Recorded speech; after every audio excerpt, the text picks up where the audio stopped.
it is inspiring how actually when you plan and put things together, how beautiful, even if it doesn't all work out the way you thought it was, how beautiful it is to have something, a vision or some type of excitement for the direction that you want a family trip to go or a day to go or anything in that matter. When you have that vision, it really inspires you to live life to the fullest, right? Totally. And I just really enjoy connection over those experiences. But on the contrary, I find that I don't do really well just to sit still all the time. And so like both good and bad, I've tried to be conscious as well to learn to develop myself to be okay in the stillness.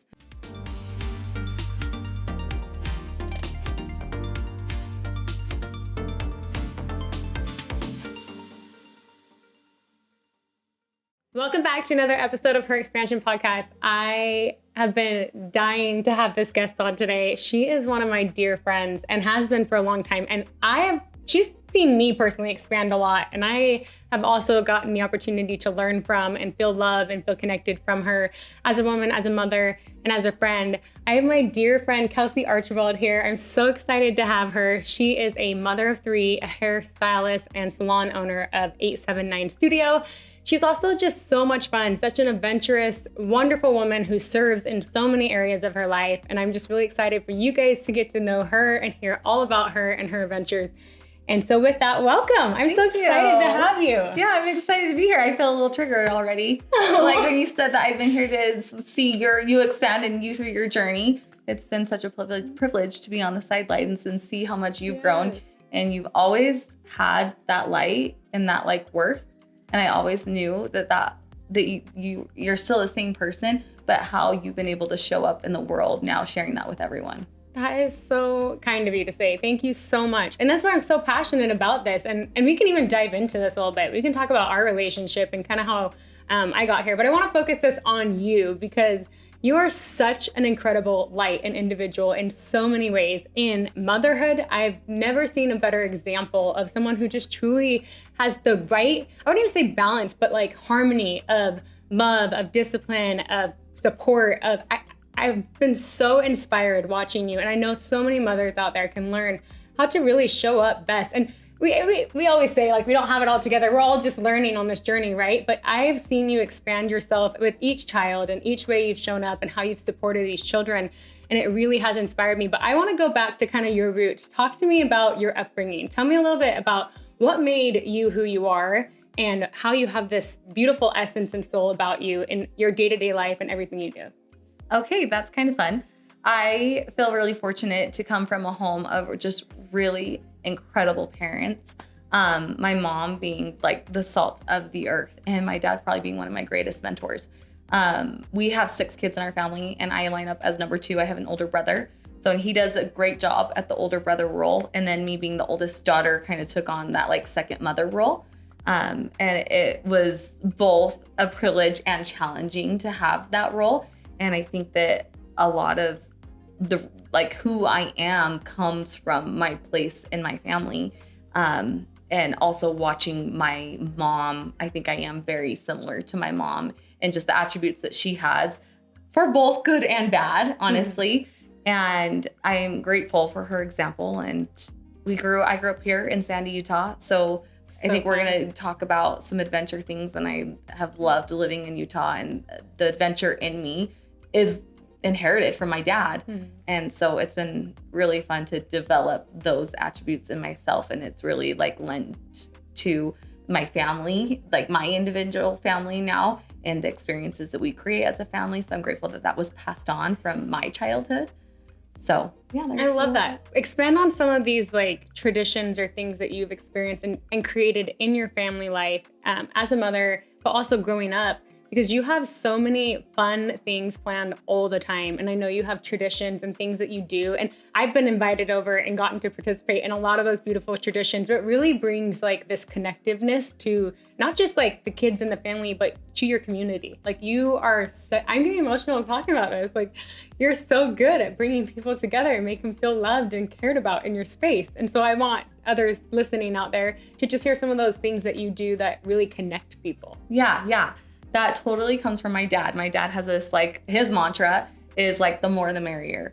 And so he's always very inclusive and inviting people. And I've seen time and time again how that has blessed other people's lives. And I'm so grateful for that example. And my dad is such a go, go, go guy. And so it's actually hilarious. I share our family trip itineraries with people because it's so inspiring. By the way, you guys, it's just an ordinary family trip, and every trip blown away. No matter how minuscule it is, or even just a family gathering, there's always an itinerary. And I guess to kind of sum it up, in like one day, like a spring day is a perfect day to kind of describe my dad. He'll like want to start the day out on the slopes, but then get down from the slopes to catch a round of golf, but then want to kind of take on the evening with a boat ride on the lake, and then let's still hit a movie, and oh crap, I didn't make it to the gym. Let's run into the gym and do a couple of pumps before we call it a day. Like that's just my dad. Awesome. And I love, like, your parents are the most beautiful humans. I love them so much. I've gotten the opportunity to be around them a couple of times too. And it is inspiring how actually when you plan and put things together, how beautiful, even if it doesn't all work out the way you thought it was, how beautiful it is to have something, a vision or some type of excitement for the direction that you want a family trip to go, or a day to go, or anything in that matter. When you have that vision, it really inspires you to live life to the fullest, right? Totally. And I just really enjoy connection over those experiences. But on the contrary, I find that I don't do really well just to sit still all the time. And so, like, both good and bad, I've tried to be conscious as well, to learn to develop myself to be okay in the stillness. And I've actually, COVID did this for me. I've like now found the introvert in me, and I've really started to love and appreciate the stillness. But I'm so grateful to also know how to make the most out of life, living life to its fullest. I love that. And I don't love the word balance. I love the word harmony. And it sounds like you just harmonized yourself really well in all categories of your life. And I've seen that in you. I've witnessed that. I've watched it. You're a living, breathing example of how to really live in a state of harmony and how to really engage and connect and be involved, which HerXpansion is all about expanding yourself and your community and your connections and your knowledge and capabilities. And you've really been an incredible example of that. But let's talk about, so your tribal order, you said like in the way that you were raised, it has a big influence on how you live your life. And I'm sure a lot of people out there can relate listening, whether you're the youngest or the oldest or the middle child or somewhere in the middle. Your tribal order has a lot of influence on the way you show up. And I would kind of want to just dive into this. Has that expanded your confidence, or what has built your confidence as a woman, as a mother, and just in life in general? Oh yeah, I had quite the reputation growing up for being this like mother figure. So obviously I had these young little siblings that ran around with me all the time. And I think sometimes I almost used them as a crutch for any social anxiety that maybe I had that was a little subconscious, I'm not sure. But you've got like attention for having littles, but also it was just kind of a little bit of my responsibility just to help out because there was so much going on. And my parents have always taken on these bigger roles but in their own communities. And so they've always had a lot going on. So it was just kind of the situation that I had to pitch in and help. But I had the reputation of being kind of a mom because of having my younger siblings. Mm-hmm. But then I also just kind of took on that reputation amongst my peers. So I was hosting and having people over for Saturday breakfast, or we would go, I'll go back to my house for lunch and I would get everyone lunch, and everyone kind of referred to me as like the mom, whatever. And I took pride in that. I really enjoyed that reputation. So it was actually kind of funny because I think that anyone that knew me would have expected me to get married and have kids right away. Brandon and I waited like 5 years before we had Rio. And so I feel like going into motherhood, I did feel confident about it. However, I feel like maybe because I took such a role on at a young age of taking on those motherly responsibilities, it also I felt more intrigued to wait a little bit. Mm-hmm. So and really see how much responsibility it is and how much you have to take on. Totally. And kind of what are the things that I want to do a little bit in my life before I jump into that. Wow. And so I was able to get, my education and start a career and make more memories with Brandon and then unite as a unit between him and I before we invited more in our home. You say that like you're this loving, show up for everybody, be the mother, invite everybody over. Someone out there listening is like, oh, well, that's great, Kelsey. That's who you are. how does one develop those kind of personality traits and or get over the maybe insecurity or lack of confidence in saying, hey, I can get people together, I can bring a group together and they're going to be in a great space? What would you suggest so that they can have more of that attribute that you have? That's a great question. I have felt like as we're getting older kids now, it's common I'm hearing moms say, I want the home that's inviting where people want to congregate and come or whatever. And I'm always like, well, just have your house stocked with food and you'll be good to go. I love that. So I think that's a part of it, honestly. Like if you're good. going to gather, food is a big part of that. But I would say being present, you know, there's just these attributes that we all are developing and working at. But if you're going to have people, they want to feel welcome. And if you're giving them your attention, then they're going to feel comfortable there. Whereas if you're not giving that attention, they're not going to feel comfortable. And so sometimes that's hard because of course we all have our lists in the back of our mind of things that we need to get done. But if that's something that's important to us, the gathering of people and connecting, and whether that be for our family or our kids, whatever, that we can be conscious of setting our other things aside so that we can be present.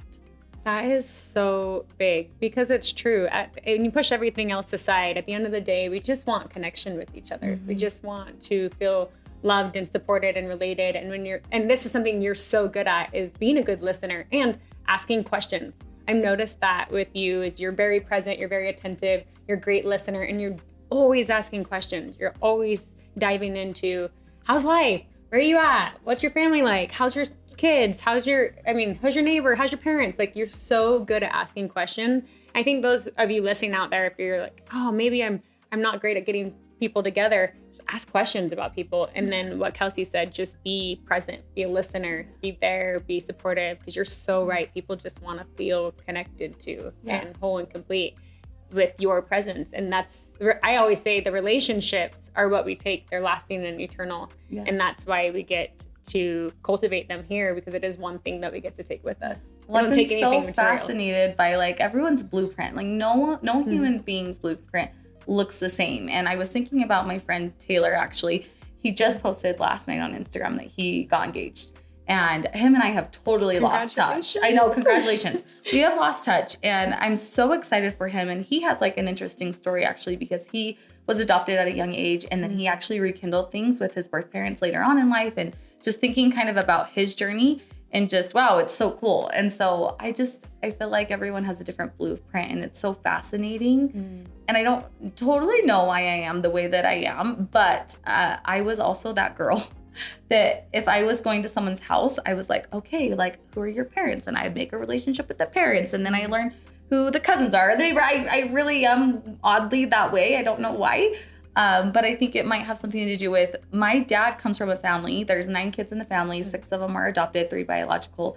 And so that's like an incredible story in of itself. And so I think because I come from such a unique situation and background, it makes me so intrigued about everyone else's stories a little bit. And I find it so fulfilling to get connection with people. Like that's what I find fulfilling. Yeah. And to notice too about you is you're just so open-hearted. You're so open-hearted, open-minded, and loving people from all different backgrounds, all different types of scenarios. And that's such a Christ-like attribute to have. And I really admire that in you. And I've been grateful for our friendship because of that, because you've seen me through some crazy situations where I didn't think I was going to make it. Oh, I always knew you were going to make it. And I got to see the resilience. And I don't know, again, like going back, taking it a little bit on the spiritual side, like I think that we're all blessed with just our worth. And that's not given or taken away. It's like not measurable in points. It just is. It just is. Yeah. And that was always so apparent to me. Like your light, even in your like darkest days, was always present and always there, which goes to show like the force that you are, because even in those really hard times, your light was still shining so bright. Oh, thank you. Yeah. I think we all have that innate light and gift in us. And we all have this desire to really bring that out. And sometimes, the world hits us and life comes at us, and it's just crazy what you go through in your own darkness. But And remembering that like when you do go through those things, having people that see the best in you, that support you, that lean on you, and that really encourage and uplift you. And having that environment and that community of people is huge. And Kelsey was one of those in my community that really helped continue to uplift and encourage me and inspire me when I thought all was lost. We were really lucky. It was kind of a special time. As hard as it was a special time. We both had little boys growing up the same age, same stage. Super fun. Yeah. Getting to be moms for the first time together, I think was such a great, expansive experience in our progression and growing and having that support system, that community. And so if you're listening out there and I'd highly challenge you to find other people who are in your same situation and who are going through similar things so that you can relate and you have a support system and you have a community, because having a community is what gets you through. Mm-hmm. It's huge. Totally. Talk to me a little bit like ways that you've expanded your knowledge and your capabilities, because a lot of us, as we kind of just go through life trying to figure it out, but there are things that you do that help to grow and expand your knowledge and your capabilities. And so tell me some of the things that you've done that have helped you in life or in different circumstances that have grown you to expand yourself in that way. Yeah. Well, experience for one. Like we talk about motherhood and how I think back to my early days of motherhood and how I did it with my first child versus how I'm doing things with my third child. And what used to seem so overwhelming and daunting to me is now just like a minuscule thing. So I think there's a lot to be said about experience and perspective, right? Yes, perspective is huge too. Yeah. So giving yourself grace wherever you're at in the journey, if you're early on, just like showing up every day and recognizing that like with more practice will come more capability. So that's something. And then, beautiful. And then, rephrase your question for me. The knowledge or capabilities, like what you've done to expand that in motherhood, in life in general. Yes. Okay. So and why is that important to you? Yes, totally. The other thing I wanted to talk about is that circle. You're like, they say you are your 5 closest friends or whatever. And so being mindful of the influence that I'm inviting in my life and who I want those 5 closest people to be. And I mean, life is life as well too. And I think proximity plays a part in that, because you would be one of those 5 for me, just so you know. Handpicked, top shelf.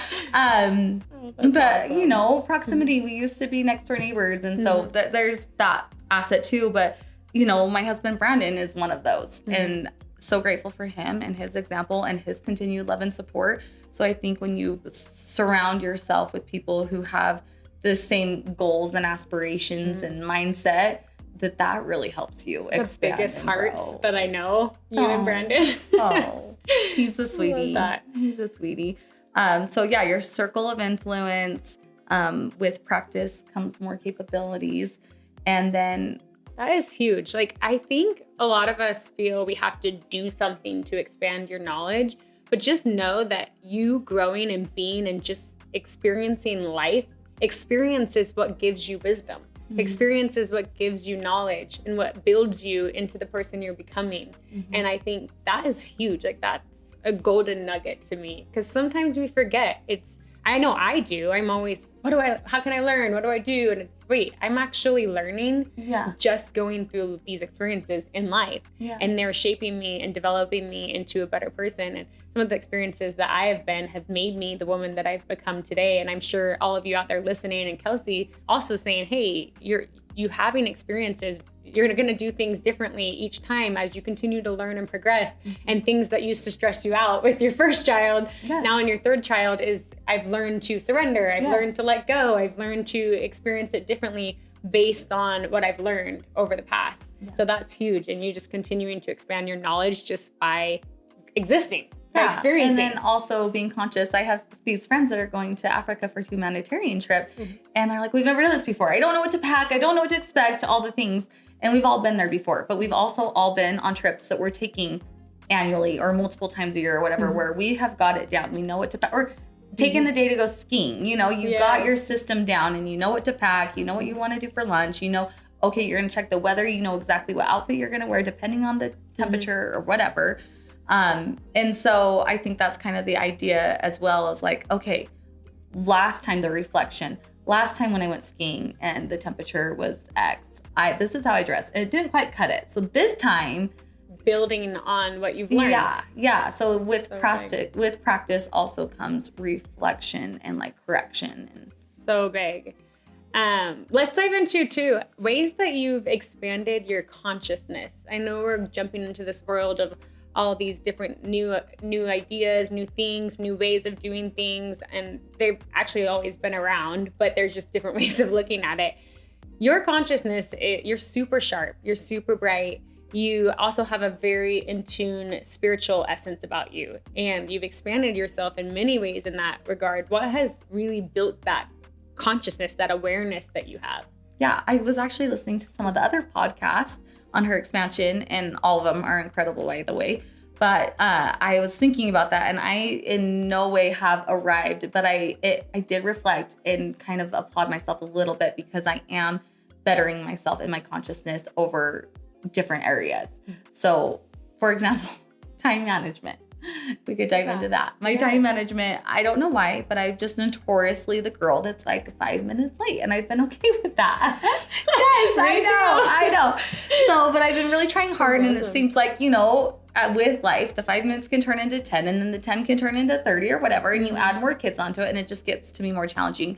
So the conscious side of that is really breaking down, okay, it's going to take me this long to do X. It's going to take, or A, it's going to take me this long to do B, and it's going to take me this long to do C, and I didn't always used to take the time to break it down like that. So being conscious of That's smart. the little baby steps that are going to get you there. Another thought I had on the consciousness is asking the question, like, how? So I want to be here. Well, how are you going to get there? I want to do this. Well, how are you going to do it? So big. And asking yourself the questions and finding the solutions. So big. That is huge, because getting good at asking ourselves questions is something that I'm so passionate about, because half the time we're just like mindlessly going through. But when you're aware and you're asking yourself these questions, and how is a huge one, is when you set a goal, well, then what's next? The how is. The steps to get there. And not even just goal, but like if you desire something, you have a vision for a future of something, the how is a huge factor in what's going to make or break it, right? Totally. And one how leads to another how leads to another how, and you can really kind of break it down. So I love kind of that idea of how. That is so good. And we always hear this question, the question why, what's your why? But I haven't really heard the question how. Yeah. I know. That's and I huge. love the why too, especially when you're kind of like spiraling or you're trying to process different emotions. I think the why is really powerful and really good for processing. Right. But I think the how is kind of what can, step. it's the actionable step. That is so big. That's also another huge aha for me. Yeah. I do ask myself a lot of questions. It's just a short, simple question. How? How are you going to get there? How are you going to do that? Then what? Right? Yeah. That's amazing. I love that. Community has always been huge for you too. And you've expanded your community in many ways. What are some of the ways that you've expanded your community? And why is that important? Okay. I do have an awesome community, and I feel so fortunate and so blessed. I think the industry that I work in, I am a hairstylist. And so the clients alone, we haven't even dove into business yet. You run your own business. So close to those clients. And with that, there comes like having gone to hair school. I was a school teacher. I taught second grade in my previous career life. And I had all the colleagues that I taught with that I hold near and dear. I had my students and their parents that I still am in touch with, some of them. And then I had like my high school friends, and then I had, and the community that I grew up, like everything I've done throughout my life is still here. I've never lived outside of Utah. And so for all the different phases and stages of my life, I've been able to be fortunate enough to like continue those connections. And I feel really fortunate. Hey, you've stayed in contact with a lot of people. What are some of the ways that you stay in contact with them? Or how do you remember to continue to keep this community going so that you have these resources and that you have all these people? Because most of your business is word of mouth, right? Oh, only. Only word of mouth. You guys, she doesn't do much marketing at all. No. It's all word of mouth, and she is booked 24/7. Yeah, it's so good. It's great. I feel like that is a hard thing, is how we keep in touch. So I do rely on Marco Polo a lot. So I don't know if any of the listeners do Marco Polo. That is right. I love that. I know. So, I mean, from across the board of the connections I've shared, I am Marcoing all of them. Well, not all of them, but majority of them. But I think just following, if someone comes to your mind, message them, let them know that you're thinking about them. In a lot of ways, I feel like I carry a lot of guilt actually for not giving to those connections as much as I would want, but it's not like physically or humanly possible. And so coming to terms with making the most of what you can. And I think that is why being present is really important, so that when you are able to see or be with that person, you're really present and making the most of that time together. So birthdays are, just when they come to your mind for whatever reason. That's so big. Reaching out in some way or another. Yeah. Yeah. And then if there's a need, like if I have someone who's going through something hard, that's when I really try to show up for that person. Yes. And I think that's such an overlooked thing, because a lot of times you get those inklings of, I wonder how this person is doing. And it's just a thought, but then acting on it and really connecting with that person could mean the world to them and to continuing to build and engage your community and yourself. So that is, and you're so good at that. Huge. When I get a message from you, it like makes my whole week. Oh, it really does. And your messages are so genuine, so heartfelt. I instantly feel that connection that we've shared just through a little message. Yeah. And that's, again, going back to what you said earlier, is people just want to feel like you're there and you're present, and take everything away, take all of these material possessions, take this whole worldly aspect of away. We're actually just soul to soul caring about each other. Yeah. And we want that relationship because that is the one thing that we care most deeply about, and the one thing that continues to progress and evolve. But also noticing too, and this is just not attributing to the guilt, but there are times and seasons and people, and I like to say that God works in seasons. There are seasons and times in life where you're going to have amazing relationships and amazing people, and they're going to be your teachers for that time and season in your life, and then they're going to move on, and you can still stay in touch and stay engaged, but keeping that community, like you said, the close people that matter the most, that you feel like you're continuing to learn and evolve from and progress from, keeping those people close, and then making contact and touching base with those that come to mind is huge. And these are, I mean, sometimes we get so caught up in all the complicated stuff. This is just like simple things of how to make someone feel special and connected. And not only that, it expands us, it grows us, and it helps us feel more fulfillment and good.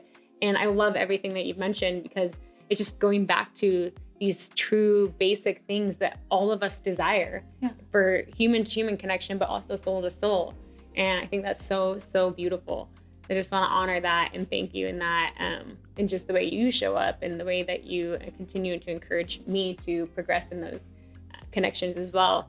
Okay, wait, talk to me a little bit. We talked about business. How do you manage? You're a mom of 3 and you manage this business that you run and juggle all that, and then also being a wife and also doing all of these adventure fun things and staying connected with your family. What are some ways, because there's a lot of us women out there that can relate. We're juggling kids, we're juggling businesses, we're juggling future direction, we're juggling all these different things. What are some of the ways that you manage that? Yeah. Well, it's a juggle and it's chaotic. So the first thing I would say is you have to give yourself grace and maybe let go of the perfection a little bit. I was talking to a friend about this earlier, and for example, the house stuff, it's like, I don't really get a devoted day just to like clean up. And I used to be the girl that couldn't do her homework until my room was clean, the whole house was clean. And now I have to like come to terms with this task has to get done. It has to get done now. And so I have to leave the other things that might be bothering me to get this task done. And that's really actually shifted things for me in a very positive way, because I'm now getting the things that need to get done. But I used to be impaired by that because of, like unless all of this is taken care of in the back of my head, like I can't focus on the important thing. And when there's so many other humans contributing to the chaos and mess, you just run around picking up after everyone. And so being mindful and conscious of like, what's the task at hand? What's today's objective, and tackling that. I also am fortunate. I only work 3 times a week. So I have my Mondays and my Fridays, and having those bookend days lend to our travel. So we'll get to leave like Thursday night, and then we get to come home Monday night, and we get whatever 4 to 5 day weekends out of it. So we try to take advantage of that a lot. And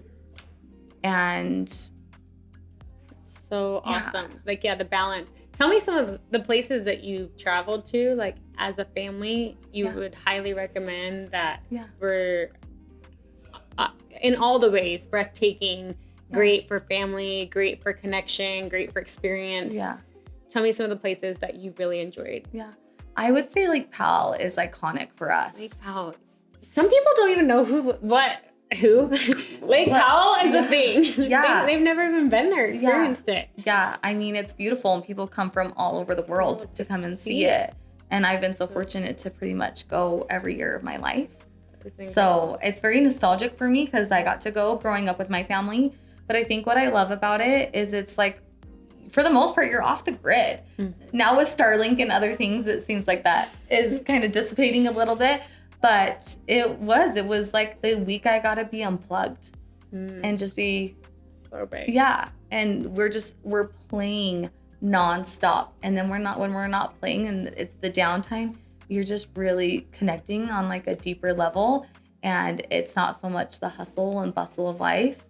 So I really do cherish that week that we get to go do that. I'm on the same page with you. I think more people should experience Lake Powell. Yeah. Like, it is, you get under the stars there. Yeah. And it just blows you away. Yeah, you're really connecting to nature. It makes you think so much bigger. Yeah. Because you look at this you should see like the whole galaxy. Oh, you can see everything out there because there's no light pollution. There's no, like you said, you're disconnected. You're in nature. And you get that stillness, but also that fun. Yeah. And I think that's a great harmony. It's great harmony. Well, and nature is so good for that. Like talking about our souls and kind of removing ourselves from our physical bodies or the material things. I feel like you get in nature and that's kind of what is exposed is it's just your soul, like the root of who you are. Yeah. You don't have anything, just the nature that you're in, which is who you are. Yeah. It's so good. And you really get to connect with what's important to you within and with those that you love. I'm a huge nature fan. You guys probably all know this. I genuinely feel like there's a lot of ways that you can recharge and a lot of what you need. And you think about this, and it talks about this in the Bible. It's like the birds, they don't think about tomorrow. They just know they're provided for, and they just move and fro throughout life. And we're obviously much higher than birds, but we are in the same essence. We are provided for. We're taken care of. And when we connect to that soul and to what's out there for us, so powerful. Yeah. I'm so for that. That's cool. Incredible. Yeah. This has been so great. I feel like there's been so many little ahas that I've gotten, and I'm really grateful for you coming and taking the time to share your knowledge, share your wisdom, and to share some of the things that have created you into this woman that you are and continuing to become, and how you've expanded yourself. I want to ask you, what's a mantra that you live by, or something that when you feel like things are getting off track, something that you know you can hold on to, or you can look back to and remember, like that's, everything's gonna be okay. Yeah. So it's kind of a new concept. I feel like throughout your life, different mantras resonate at different times or whatever. But the mantra that's resonating with me right now is that I have power. And I think going through life, I feel like I've kind of run through doing what I thought was always expected of me. And I found myself being in these situations where I was like burnt out, overwhelmed or whatever. And to remind myself, like, you have power. So how, if you're feeling like you're not in control of your own life, then how do you take back that power? So that is so big. I love that I am statement in general, because I am powerful. I do have power. I love that you bring that to light. Also the control factor. There's only one thing you can control. And I learned this in what I went through with my divorce and with certain things that were out of my control that I could not control.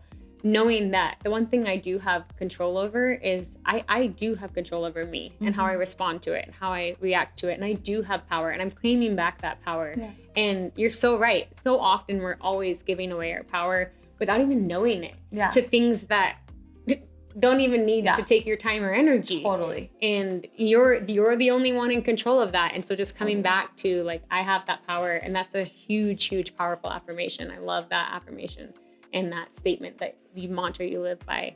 And then if that's something that kind of hit you uncomfortably, like, oh, I don't know if I have power, challenge you to say that over and over and over again, and remind yourself of that, because you are in control and you do have power, and you are a beautiful and innate woman, an amazing being, and you're gifted, and you have value, and you have worth. And I mean, I could tell you this over and over and over again, but like the reality is we're created by a God who loves us and who sees that divine worth and innate worth in us. And we as women deserve that and deserve to know that, especially in a world that's trying to go against it, right? Especially mothers, women, and just in life in general. So I'll share a scene really quick.